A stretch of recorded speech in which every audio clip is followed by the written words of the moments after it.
Une communauté où le travail et l'entraide permettent de se reconstruire. Des lieux d'accueil, de vie pour retrouver ses repères. À Erquerie, dans l'Oise, la communauté est installée dans l'ancienne annexe de l'hôpital psychiatrique de Clermont-de-Loise.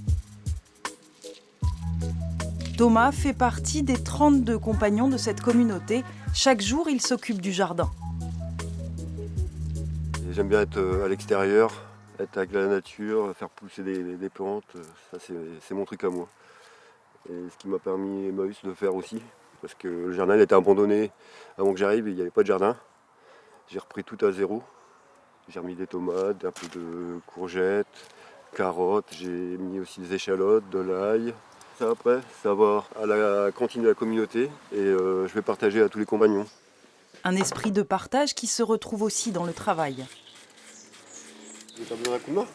Bah ouais, volontiers, là je suis en train de regarder si ça fonctionne. Une quarantaine de bénévoles se relaient ici pour offrir un peu de son savoir-faire, chacun dans son domaine. On transmet, mais ils nous transmettent aussi des choses qu'ils connaissent beaucoup mieux que nous, surtout pour même le bricolage dans tous les domaines, et ils en connaissent beaucoup. Donc c'est vraiment un échange qu'on ne comptabilise pas, mais ça va aussi dans un sens comme dans l'autre.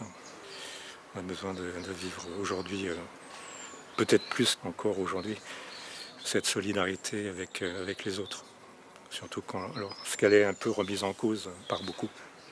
C'est toujours agréable d'avoir des bénévoles qui viennent, parce qu'ils nous soutiennent aussi. Quand on a besoin d'eux pour des démarches ou autre chose, ils sont toujours présents, ils ne disent jamais non. Et j'ai appris beaucoup de choses, même des choses de la vie, l'entraide, l'amitié, parce que ici c'est comme ma deuxième famille maintenant. Après des problèmes familiaux, Thomas s'est retrouvé sans emploi et sans toit. Il est accueilli dans cette communauté en 2022. Ici, on lui offre une chambre et des repas en échange de sa participation au travail collectif, la ramasse, la récupération des dons et la vente. Comme lui, les autres compagnes et compagnons ont vécu en marge. La communauté leur permet de retrouver un équilibre. Je suis vraiment tombé bien au fond du trou. Et Emmaüs m'a permis de remonter la pente et puis de pouvoir prendre confiance en moi, déjà d'une, pouvoir me resociabiliser avec les personnes parce que j'étais vraiment enfermé dans ma bulle, quoi. Ils nous aident aussi à reprendre un peu le rythme du travail et ça fait du bien. À Emmaüs, le travail est bien organisé. Compagnons, bénévoles et responsables participent tous aux activités. Les jours d'ouverture au public sont très attendus car les bénéfices des ventes permettent de faire vivre la communauté. L'association, fondée par l'abbé Pierre, a toujours refusé les subventions pour rester libre d'accueillir sans condition. On ne va pas refuser les anciens détenus, on ne va pas refuser des migrants, on ne va pas refuser des gens malades, en difficulté ou exclus de la société. Justement, on a beaucoup d'exclus de la société qui ne se retrouvent pas ou qui se sont perdus. On n'est pas là pour aider les gens, c'est eux qui vont venir travailler avec nous, enrichir la communauté de leur activité, de leur connaissance, de leur présence. Cette entraide a permis à Mamadou de s'intégrer en France. Dans la communauté, il a appris le métier d'ébéniste. Il rénove les meubles donnés par les particuliers et il est désormais salarié de l'association.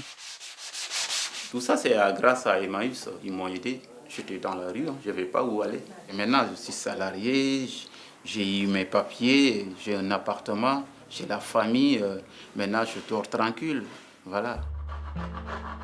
Emmaüs accompagne chaque jour plus de 2000 personnes en France sur un modèle d'économie circulaire, sociale et solidaire, à rebours de la société inégalitaire que dénonçait l'abbé Pierre. Ceux qui ont pris tout le plat dans leur assiette, laissant les assiettes des autres vides, et qui, ayant tout, disent avec une bonne figure, une bonne conscience, nous, qui avons tout, on est pour la paix. Je sais que je dois leur crier à ceux-là, les premiers violents, les provocateurs de toute violence, c'est vous.